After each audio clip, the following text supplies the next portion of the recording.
అందరికీ నమస్కారం అండి. మామూలుగా మనం ఈ వీడియోలో రమణ లేఖలు ఆ వీడియోలలో కానీ విన్నవి కానీ ఏవైనా మనకు భగవాన్ రమణులు సూరినాగమ్మ గారితో కానీ ఏవైనా చలోక్తిగా మాట్లాడిన మాటలు కానీ ఏవైనా ఎవరినైనా కోప్పడి ఉంటారు కదా, అంటే వచ్చిన పని చూసుకోక ఇదంతా దేనికి అని రమణులు అంటారు కదా. అలాంటి విషయాలు కానీ ఇంకా ఎన్నెన్నో మన జీవితంలో మన నిత్య జీవితంలో అవి గుర్తు చేసుకుని మననం చేసుకుని ఆ విషయాలు మనం ఇప్పుడు చెప్పుకునే ప్రయత్నం చేద్దాం. ముందుగా అలగమ్మ గారి అంటే రమణుల గారి అమ్మగారు ఉన్నారు కదా, ఆ అలగమ్మ గారి విషయం భగవాన్ రమణులు ఎలా అన్నారో ఆ విషయాన్ని మనం గుర్తు చేసుకుందాం. రమణులు అలగమ్మ గారు నియమాలు నిష్టలు ఇవన్నీ చెప్తూ ఉంటారు కదా. అవి వండకండి, ఇవి వేయకండి, అవి స్నానం చేయకుండా అవి ముట్టుకోకండి అని అంటూ ఉండేవారు కదా.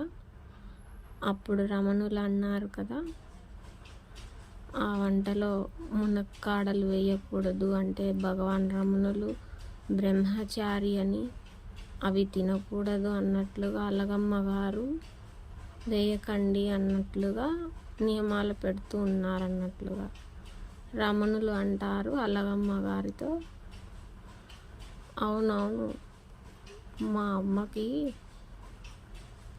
అడ్డు వస్తాయి స్వర్గానికి ముక్తికి అన్నట్లుగా మునక్కాడలు ఉల్లిపాయలు ఇవన్నీ ముక్తికి మోక్షానికి స్వర్గానికి అడ్డు వస్తాయి సుమా అన్నట్లుగా చలోక్తి విసిరినట్లు.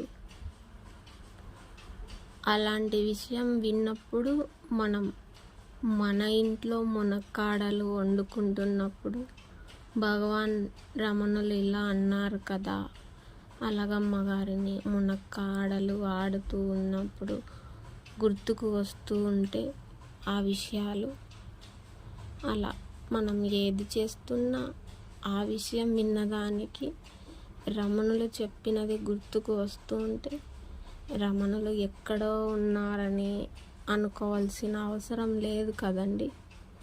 రమణులు ఏ విషయంలో ఉన్నా మన మనసులో ఉన్నా ఆయన మన పక్కనే మనలోనే ఉన్నట్లుగా ఉంటుందన్నమాట.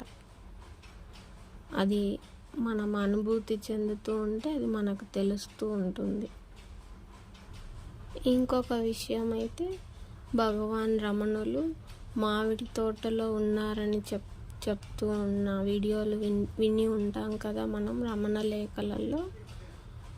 అప్పుడు భగవాన్ అక్కడ ఉన్నప్పుడు అక్కడ ఆకుల మాటున మామిడి పండ్లు ఉన్నవి అన్నమాట. మిగతావన్నీ కోతులు తెంపేసి అన్నీ తీసేసాయి అన్నట్లుగా. ఆ ఆకుల మాటున ఉండడం వల్ల ఇంకా కోతులకు అనేటివి ఆ పండ్లు ఆ మామిడికాయలు కనిపించలేదన్నమాట. అవి దాక్కున్నట్లుగా ఉన్నాయన్నట్లు చెప్పుకోవచ్చు. దాన్ని రమణులు ఆ వీడియోలో మనం వింటాము ఇలై మరువు అని అంటారనమాట వీడియోలో. ఆమె ఇలై మరువు అంటే ఆకుల మాటున అని చెప్తారు ఆమె. అలా మనం ఏ చెట్టును చూసినా ఆకులను చూసినా మామిడికాయను చూసినా ఇలా భగవాన్ రమణులే గుర్తొస్తారండి నాకు. అలా గుర్తుకు వచ్చిన దాన్ని మనం అలా గుర్తు చేసుకుంటూ ఉంటే రమణులు ప్రతి నిమిషం మనతోనే ఉన్నట్లుగా అనిపిస్తుంది అన్నమాట. అలాగే భగవాన్ రమణులు మనకు ఈ విషయం గుర్తు చేసుకుంటే కొండపైన శ్రీ దక్షిణామూర్తి ఉన్నారని, అప్పుడు భగవాన్ రమణులు వెళ్ళే ప్రయత్నం చేశారని, అక్కడ తేనె తట్టకి తగిలి కాలు దెబ్బ తగిలిచ్చింది. అంటే ఆ తేనె బుట్టకి కాలు తగిలి కాలు తప్పు చేసింది అన్నట్లుగా రమణులు ఆ కాలుకు శిక్ష పడాలి అనే ఆ విషయాన్ని మనం వింటాం కదా.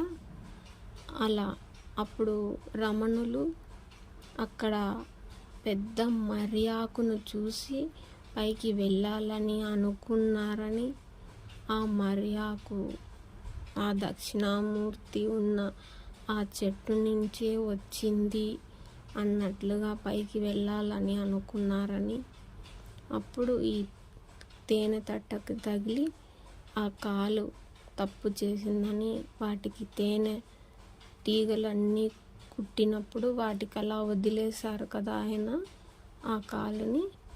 అలా ఆ సంఘటన ఆ విషయాన్ని మనం గుర్తు చేసుకుంటే, ఈ విషయాన్నైతే నాకు బాగా గుర్తుకు వస్తూ ఉంటుందండి. ఎందుకంటే మా ఇంటి దగ్గర టేకు మొక్కలన్నీ నాటారు. అవి కాస్త పెరిగి పెద్ద అయ్యాయి, కొంచెం చెట్టులాగా తయారయ్యి వాటి ఆకులు కొంచెం కొంచెంగా పెద్దగా అయ్యి అవి ఎండిన తర్వాత ఆ చెట్టు పడేస్తుంది కదా. ఆ పడిన చెట్టు మా పక్కింటి వాళ్ళ దగ్గర, పక్కింటి వాళ్ళ ఇంట్లో ఆ చెట్టు ఉంది కాస్త. ఆ చెట్టు నుంచి ఈ ఆకు వచ్చి మా ఇంటి దగ్గర పడుతూ ఉంటుందన్నమాట. ఆ ఎండిన ఆకు, ఆ వెడల్పటి ఆకు ఉంటుంది టేక్ చెట్టుది.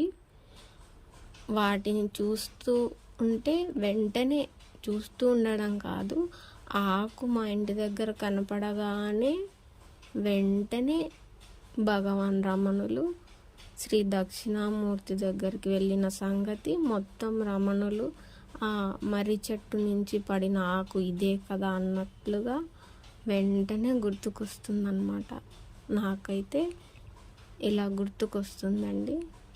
ఇలా మనం భగవాన్ రమణుల విషయాలు, రమణ లేఖలలో విషయాలను ఆయన నుంచి మనం నేర్చుకున్నవి మన జీవితంలో ఎంతవరకు మనకైన గుర్తొస్తున్నారు, మనకి అలా అనిపిస్తున్నారు అనేది మనకు జీవితంలో గుర్తుకొస్తూ ఉంటే ఆ అనుభూతి ఎంత చక్కగా ఉంటుందన్నమాట.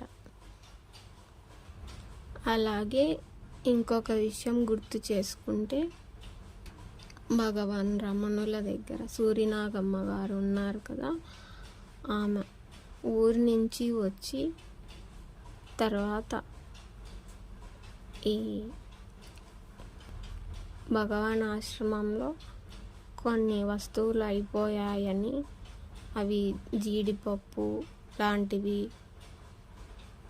బాదం లాంటివి అలాంటివి అయిపోతే ఆవిడ తెప్పించారని, అవి భగవాన్ చూస్తే అడుస్తారు, ఎందుకు ఇదంతా అని అంటారని ఆమె అదంతా దాచిపెట్టి భగవానికి తెలియకుండా డబ్బులు ఇచ్చి తెప్పించి పెట్టిందన్నమాట. కానీ తర్వాత భగవాన్ రమణులకు తెలియలేదు.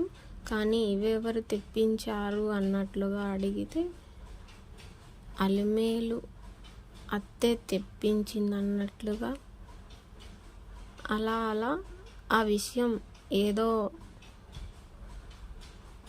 అలిమేలు కాదులేండి, నాగమ్మే తెప్పించింది అని అంటారనమాట అక్కడ అని. భగవాన్ రమణులు అక్కడి నుంచి వెళ్ళిపోతారనమాట. తర్వాత సాయంత్రానికి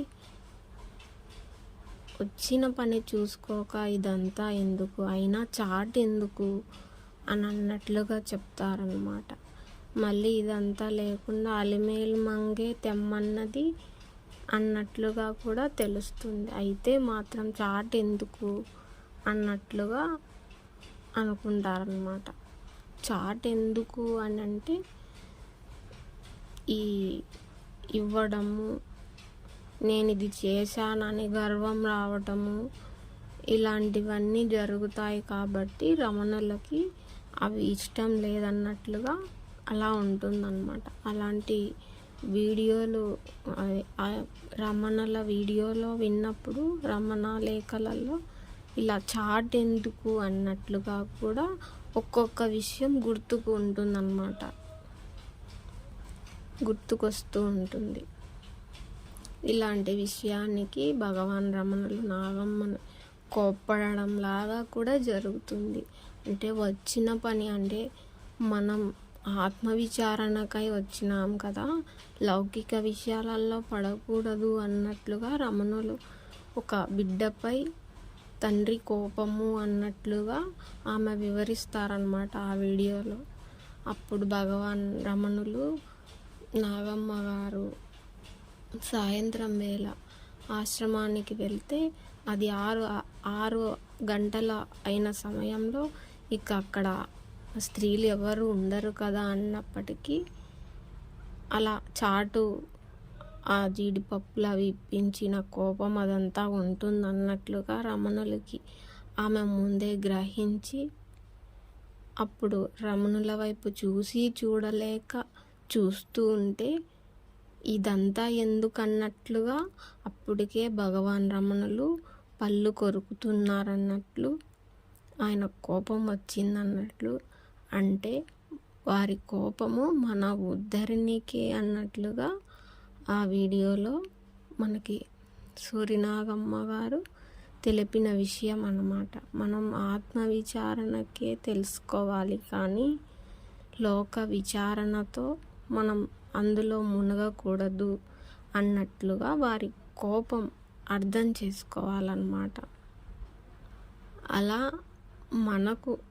మనపై మన పెద్దలు కోపం చూపినా కానీ, లేదా మన పిల్లలపై మనకు కోపం వచ్చినా కానీ ఆ సమయంలో ఈ విషయం గుర్తొచ్చిందనుకోండి, మనకి కోపం చల్లారిపోవచ్చు, మనకు రమణులు గుర్తుకు రావచ్చు.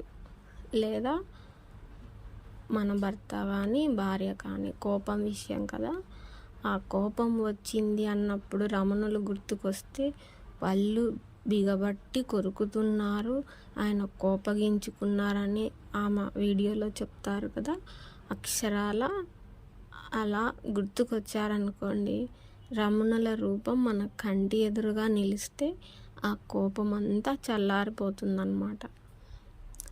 అలా మనకు భగవాన్ రమణుల ప్రతి విషయం జీవితంలో అన్వయం చేసుకున్నామనుకోండి, మన జీవితం అనేది ఎంతో హాయిగా చక్కగా కష్టాలున్నా నష్టాలున్నా ఆ గురువు సాన్నిధ్యంలో వారి ఆశీస్సులతో ముందుకు సాగుతూ ఉంటుంది.